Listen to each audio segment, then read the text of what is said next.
Good morning. Good morning, Atlanta. Hold on. I said good morning, Atlanta. Good morning. There we go. That's the energy we need to start this day off right. Now, before we start, Pinky, I want to get a survey of the room. I want to see how many disruptors we have. Make some noise if you're a creative or an entrepreneur. Make some noise. Yeah. All right, well, wait. Make some noise if you've been a Slutty Vegan. Okay, all right. Woo! I was about to say, if you live in Atlanta and you ain't been a Slutty Vegan, we got a problem. I'll bet you a few now. Now, who is ready to launch and scale a dynamic business that can actually change the world? Make some noise. Yeah. Is anybody already running like a six-figure business? Anybody? Okay. Yes. Who's ready for, okay, Danielle. Who's ready for a seven-figure or even a billion-dollar business? Yeah. Well, you're in the right place because Pinky Cole is going to give us the secret sauce to building a multi-million-dollar brand. Pinky, thank you so much for being here today. Thank you. I like to be in spaces like this, y'all, by the way. Can I cuss? I don't cuss a lot, but if something slip out, forgive me. It's good. It's a safe space. Right. Okay, it's a safe space. Be you, girl. So for those who don't know, you came up with the idea to build a plant-based burger food truck in 2018.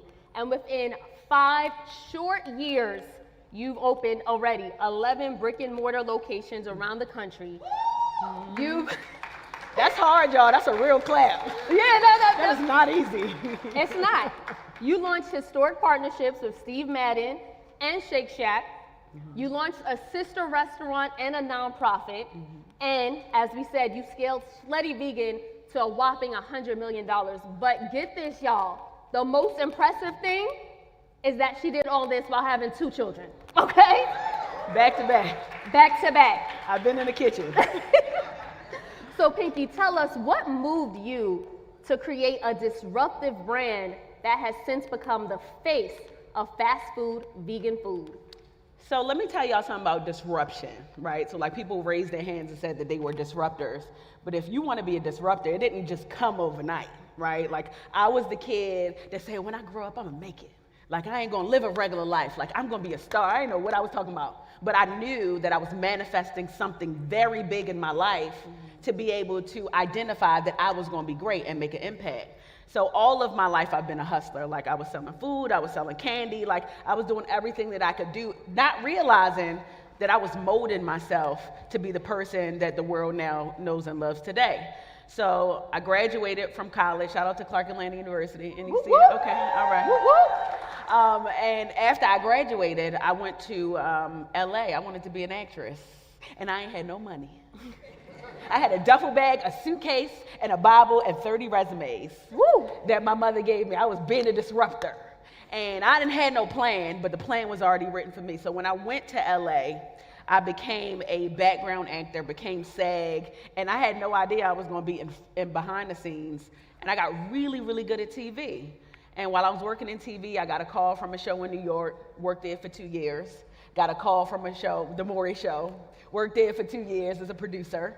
And it propelled me to want to open up a restaurant. And I didn't have any idea on what I was doing to open up a restaurant. So when I opened it, I'm like, okay, I got a line down the block. And I'm selling jerk chicken, but I ain't eating jerk chicken. So I wasn't in alignment, but I was still being a disruptor. And after 2 years, that restaurant caught on fire and I lost everything, okay? I lost my car, got evicted out my apartment, relationship, everything. And at the same time, y'all, I got an opportunity to work on a show called Iyanla Fix My Life. That's my show too. And that's a great show. So while I was on that show, they asked me to come back to Atlanta to work. And while I was in Atlanta, I was sitting in my bedroom, and I'm gonna be honest with y'all, because we friends, right? We family. So I was smoking some medicinal marijuana. Okay. And while I was there, Slutty Vegan just came out of nowhere. Like a light bulb. Let me tell you something about the thing that is for you, right? It's not gonna take forever to figure it out. It's just gonna come out of nowhere. But that was God talking to me. So when the idea came, I'm like, this is it. and I started doing my research. I went to YouTube, I went to Google, I started learning everything that I could learn about business. And it was only because I wanted some vegan comfort food on a late night, and all my favorite restaurants in Atlanta closed early. And it went from having a ghost kitchen to having food trucks to, like you said, 11 going on 20 restaurants to being on the covers of some of the biggest magazines, places that I've only dreamed about as a kid. Including BLACK ENTERPRISE in Including February, BLACK by the way. Enterprise. Okay, So- including BLACK ENTERPRISE. So the idea of the disruption came from early on because I've really been creating this path forward for my life for a very, very long time. Before we talk about, just some of the nuts and bolts of how you build this business, scale this business, this is the Disruptor Summit. The question I have for you, Pinky, because I know how your mind works. It's a brilliant mind. Thank you. Is disruptive thinking something that can be developed, or is it something that people are born with? How do you get into a space to say, I want to build the next Uber, I want to build the next Airbnb, I want to build the next Slutty Vegan? How does that work? Let me tell you what I learned. I learned that everybody has the ability to have that potential.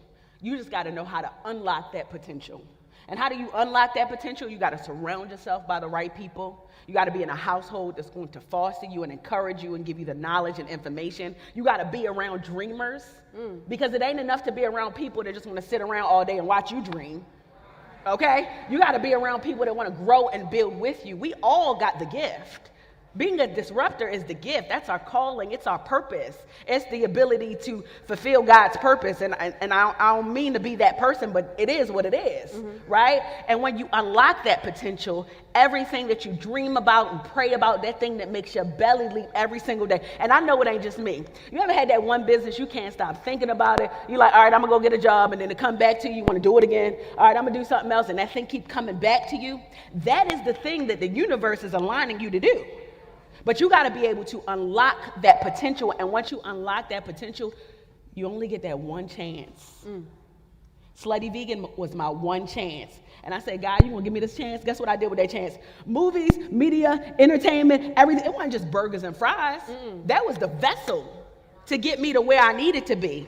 But the minute that I unlocked that potential, everything started to unfold for me. So once you unlock it, you got to hit the ground running, because once you take the first step, you are already halfway there. If anybody has been inside of a Slutty Vegan, you know it is not just a restaurant, it is an experience. How many of y'all been sluttified? Make some noise. Okay. Good. Pinky, you are a marketing genius, right? And you talked about, your background on the Maury show and Yolanda, and it's like, when you created this brand, it wasn't just to be an average business. You wanted it to be bigger, better. Where was that inspiration? How were you able to actually execute that? Because I'm a grizzly bear. Simply put, like, everything that I do ain't no 50% about me. And that's the same thought process that you should have about yourselves and your business and the people that you're around. I want to do everything at 1,000, right? Because if I show up as 1,000, I know that if something don't work, it wasn't meant for me to work. You know, like, it wasn't meant for it to work. So when I think about Slutty Vegan and making it grow, I knew that people no longer just buy products, right? We are in the storytelling business. You got to be able to identify what your story is. I talk to people all the time. I'm like, all right, what you want to do? Well, I want to sell. Well, why? Why do you want to sell a product? Why? Tell me about your backstory. Where do you come from? What did your parents do? Did you grow up in poverty? Like, did you not be able to go to school? Did you lose a family member? And it doesn't have to be a sob story. But what is your story that somebody will be able to identify and say, you know what, I recognize myself in them?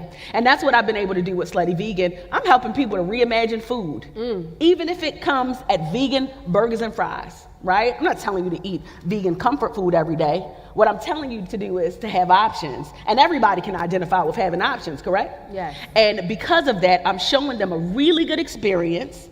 And after you have the really good experience, then you eat a plant-based burger and you're just so pleasantly surprised that it's good. It tastes really good. Thank you. It tastes really good. And that level of marketing and storytelling has allowed people to be so invested in a brand beyond the product. And as I brand build, I realized that if you get people to believe in you and the idea of your story, they're gonna buy whatever you're selling.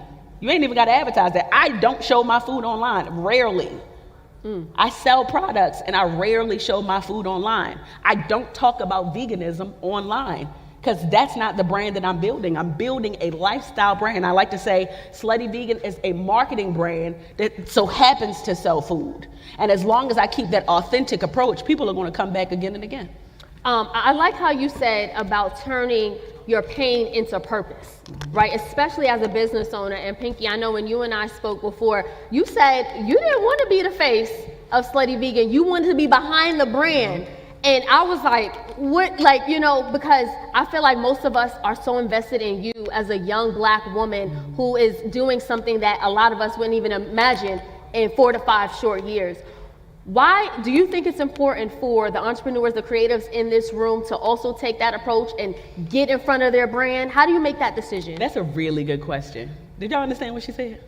Okay, so I did not want to be the face of Slutty Vegan, right? Like, I'm like, do not put me on the page. I would get mad at my employees if they put me on the page, because I'm like, it's not about me. I want the business to have an identity of its own. But we just did a brand equity study. If you have a business, make sure that you do a brand equity study on your business. It'll tell you who's watching, what they like you, why they don't like you, what you need to do differently. And when we did that, you know what they said? They said 65% of people who come to Slutty Vegan come because of me. And I said, well, goddamn. And I said, so now I got to get on the page. So when I started getting more on the page, I started to really see a shift, because what it is y'all remember when Obama won the presidency, right? Even if you didn't vote for Obama, like at the time, I didn't really know enough about politics. I just saw a Black man that just won, and I'm like, yes, we made it, right? It just felt good. So Slutty Vegan and the movement is similar to that, to see a young Black woman from East Baltimore, right? My parents are former immigrants. My father did 22 years in prison. Right? I didn't have a silver spoon. I didn't have no trust fund. I'm the youngest of 4 kids. So to be able to build a $100 million brand off the bootstraps, right? To be able to do that in the most humble way. And not only just that, to be able to have a foundation that really pours back in the community, because it ain't enough to just make money. We can make money. Anybody can make money. But what are you going to do with the money? Are you fostering it, building an ecosystem with the people around you, helping the communities that you serve? So to be able to do that, why wouldn't you be proud of that? So people have been so proud of that, and they want to connect to that, because they like, damn, like if Pinky Cole can do it, the girl who's brown skinned, who got locks, who a little thick, you know what I'm saying, right? If Pinky Cole can do it, then I can do it. And people started to believe more. And I like to say that the whole Slutty Vegan movement, there's more entrepreneurs than there's ever been. Right? There's more people that believe in themselves more than they've ever been. And I mean, obviously that's a part of COVID as well. But the fact that people have this level of independence, they see independence and they're proud of that. They do. Not only, you know, have you built this $100 million brand, but you have over 350 employees. It's like 450 now. 450 now. Right, okay. But can we get real? Can I have a real conversation with y'all? How many people in here are actually scaling a business? I'm talking about like you have, okay, all right, I'm talking to y'all. Everybody else step outside for a second. All right, so I'll be totally transparent, because I can only be real. So I'm gonna give y'all the timeline. So I got a 9-page spread in the New Yorker. I'm like, oh, I made it. I'm in the New Yorker. Yes. Y'all know what the New Yorker is, right? Like if you get in the New Yorker, that's a big deal. That is. A 9-page profile in the New Yorker. The next day, I was on the cover of Jet magazine. The very next day, I came on after the Golden Globes on 11 o'clock news, because I was getting sued for unpaid wages. I'm being real. People don't talk about this part, right? So let me tell you what I realized. Scaling is cool. Like, it's cool to say I got 11 locations. But imagine having 450 employees, right? And making sure that you're serving all of their needs. And some people are going to slip through the cracks, and we might not always get it right, but we do the best that we can. And you're building your reputation and scaling a business and growing and doing all of these things. And then you start to get hit with the monkey wrenches. And then you start to question yourself, do I still want to do this? Because I didn't do this to make no money. Like, this is a passion project for me. You know, when that happened to me, for about 2 weeks, I was just in a funk. And I'm usually the person I'm the shoulder for everybody. But I'm like, wait, this ain't what I built. This ain't my character. This ain't my integrity. So I'm telling y'all this in total transparency, that when you are scaling a disruptive business, right, you got to understand that there is going to be some great, some good, and some bad. But it's all a part of the process. Because guess what it did? My policy in life is this. When shit happens, we put policy in place. Right? So now I got zip tight. I'm talking about like, what? HR, what? You good? I'm hugging everybody. I'm like, there is no problems. We have no issues. Like, we're doing wellness checks every day, all day, like just making sure, because guess what? We're more of a target than we've ever been before. So hopefully that helps somebody, because scaling is not a game. It is. To your point, Pinky, the more money you have, the more problems you have. Yes. And you're being impressed from the beginning. And this year, it feels like you've been getting the negative press, the lawsuits in Atlanta and in Brooklyn. You said it forced you to tighten up. How else has it changed your perspective as a businesswoman? So another transparent moment, like, I'm very familial, right? So I'm like, y'all are my family. This is a family. But ain't no family in business. That part. I mean, that part. Like, I gotta be honest. Nobody really wants to say that, right?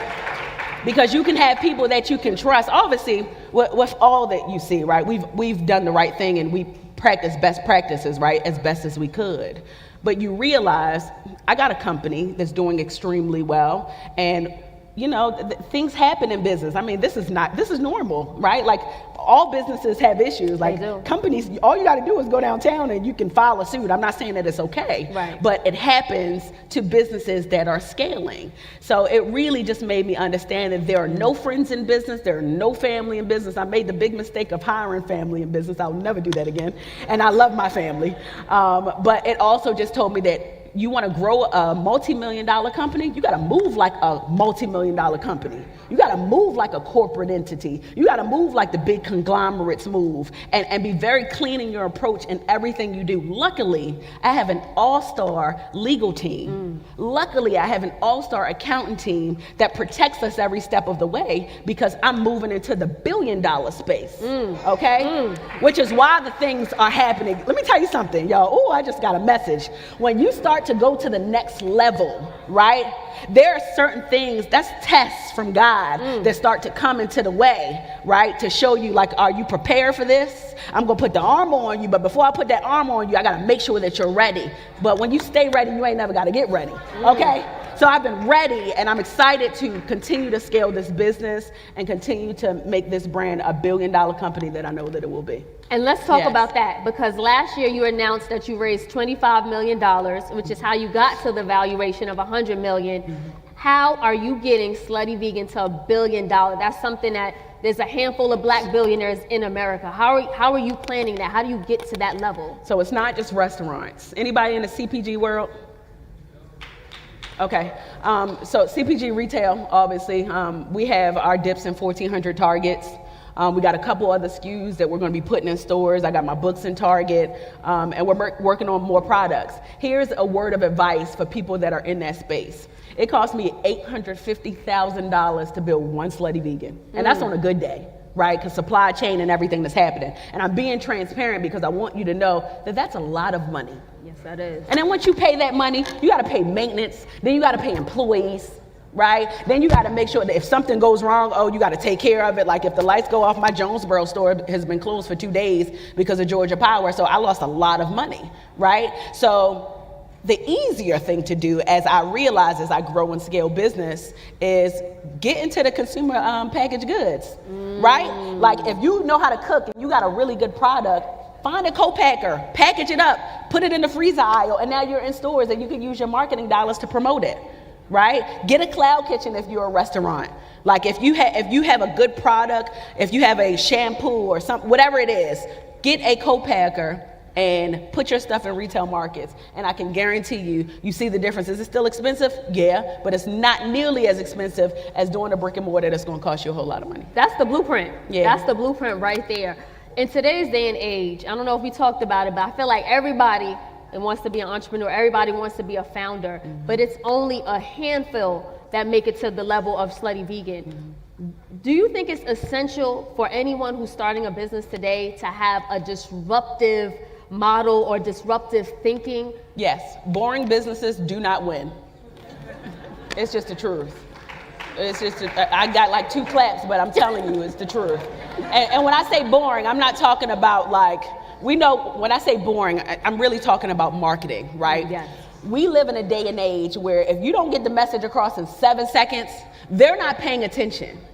So you got to be able to figure out how can you touch your people in a way that you reel them in the first 7 seconds and get them cued in and excited, something that they care about, something that's going to make them like, damn, I need to be a part of this. And there's something called FOMO. Y'all know what that is? Fear of missing out. When I first started Slutty Vegan, I used to post the address 3 hours before, and I would sell out whenever we were ready to sell out, right?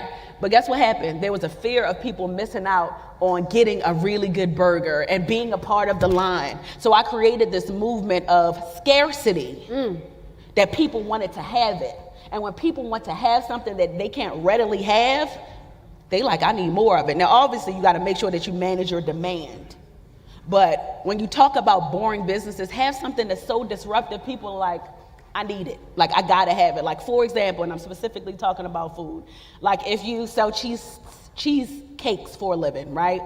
Make a cheesecake that got like so many crazy toppings on it, right? Like, it's colorful, it got everything, it got the frills and everything. Now, maybe everybody won't buy that every day, but you put it on social media, it goes viral. Y'all remember that fried chicken ice cream?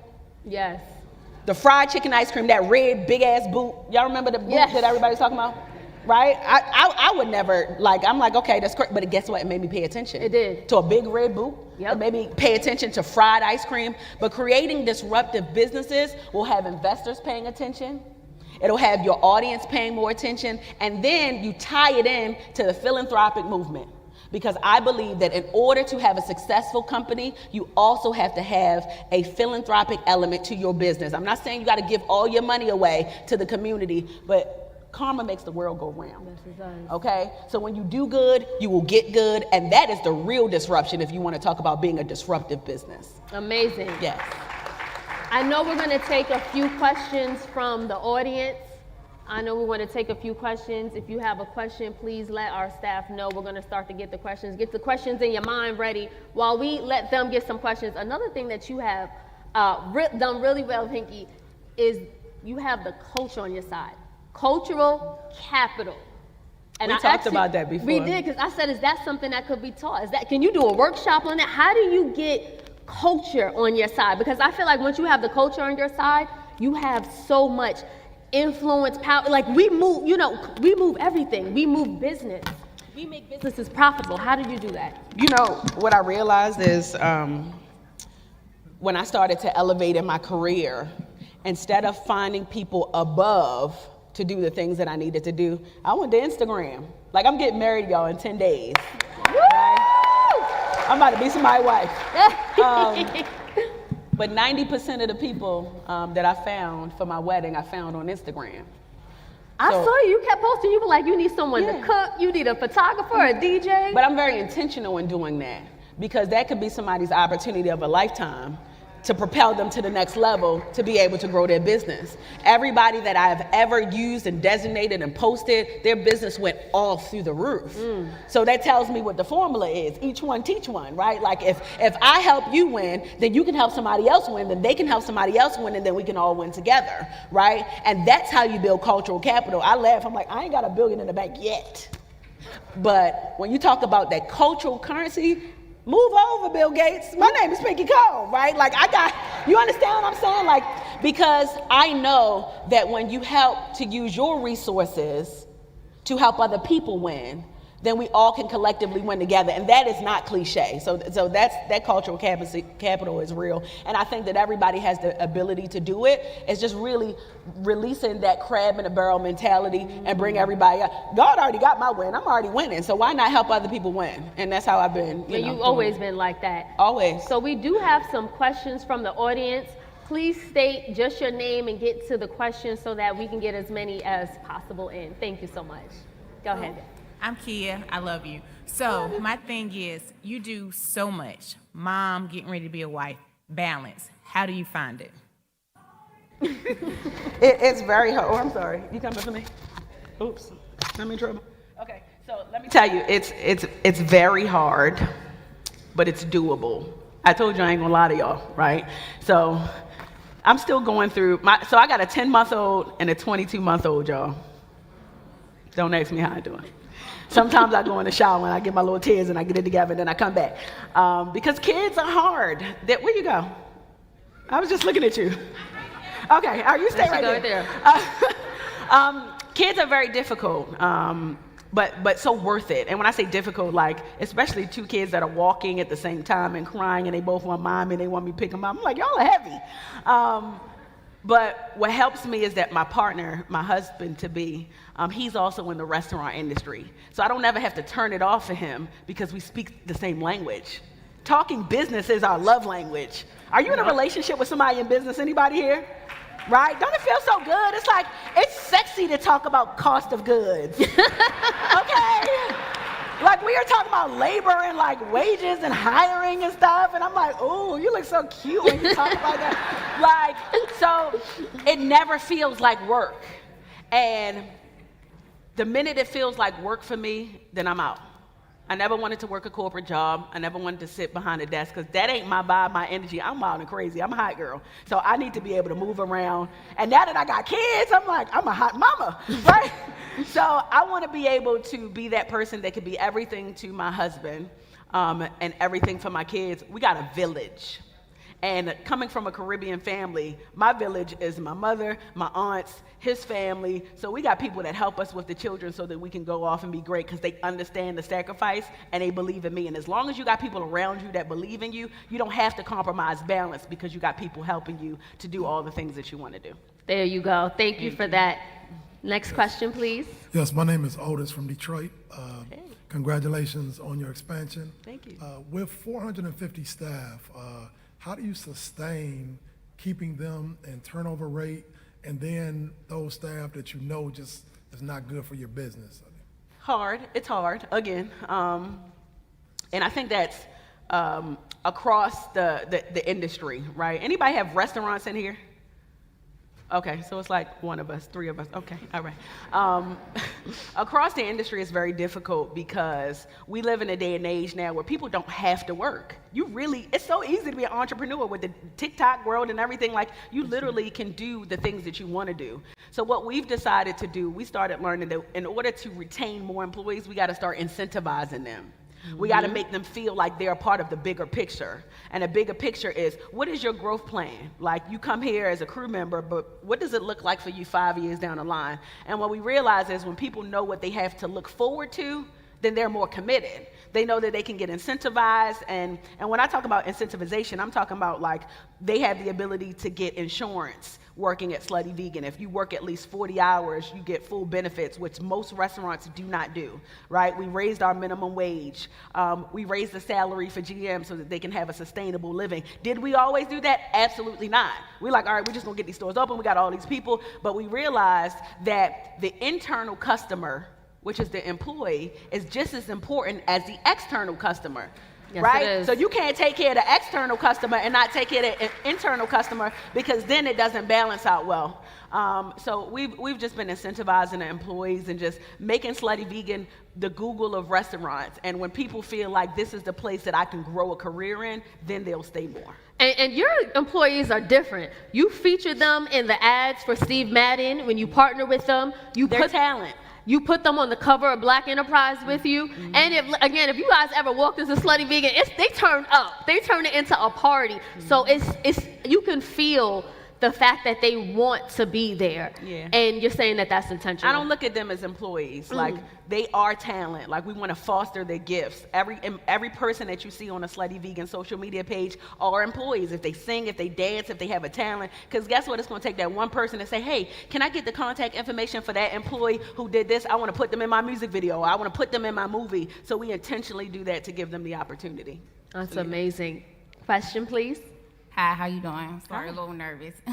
But just like you, I have a question that just like you stated, you scaled, as far as your wedding, you actually looked on Instagram to find everybody, correct? So how would you merge hospitality into technology? I have a company called My Concierge. It's an app that actually brings hospitality and technology together, so you can book like your services, photography and music. Photography, hair, makeup, all on that app. So from a marketing standpoint, how would I try to market that to gain more clientele? Okay, so let me ask some more questions. So basically, you have like the Uber for like services. Yes, ma'am. And unlike Thumbtack or Angie's List, there's no referral fee. So everything will be free. At the end, of course, we charge our service fee, but it's built on the customer paying that and not the small business. So it allows the small business to grow. Got it. And what's the name of it? My Concierge. I have a scan card if you want to look at it. Okay. She said shoot her shot, right? She said shoot her shot. Stay ready. I love that. Stay ready. Okay, tell me. I didn't hear the name. Tell me the name again. It's My Concierge Service. For the app. Yes, ma'am. Okay, don't Right get now- mad at me, but I don't like the name. Okay, that's okay. Okay. And if you keep the name, fine. If you keep the name, fine. But when we talk about disruption, when you think of Uber, Lyft, you think of DoorDash, like names. Think of a clean name that doesn't, like, it sounds like tech. It sounds big, right? And we live in a world where people like really simple things. So try to think of a name that speaks to what you're selling, but that's very simple, number one.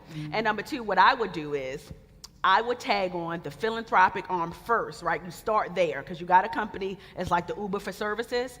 What I would do is I would create an incubator, right? Create your nonprofit organization. You create an incubator where you help small businesses be able to, like, if it's a hairstylist and she wants a hair salon, your small business finds funding to get her to create a hair salon. You get you a publicist, talk about the fact that you help these local small businesses be able to build up and sustain a business when they come from either an inner city community or a place where they didn't have the resources, and now they have thriving businesses, and you're doing that through your platform, and as a result of that, people will start talking about what you're doing on the philanthropic element, and then you start to build data and information because you build this database about coming soon, and then when you got your coming soon, you got all the phone numbers, all the emails, and then you build the app, you announce your app, and then your marketing, right?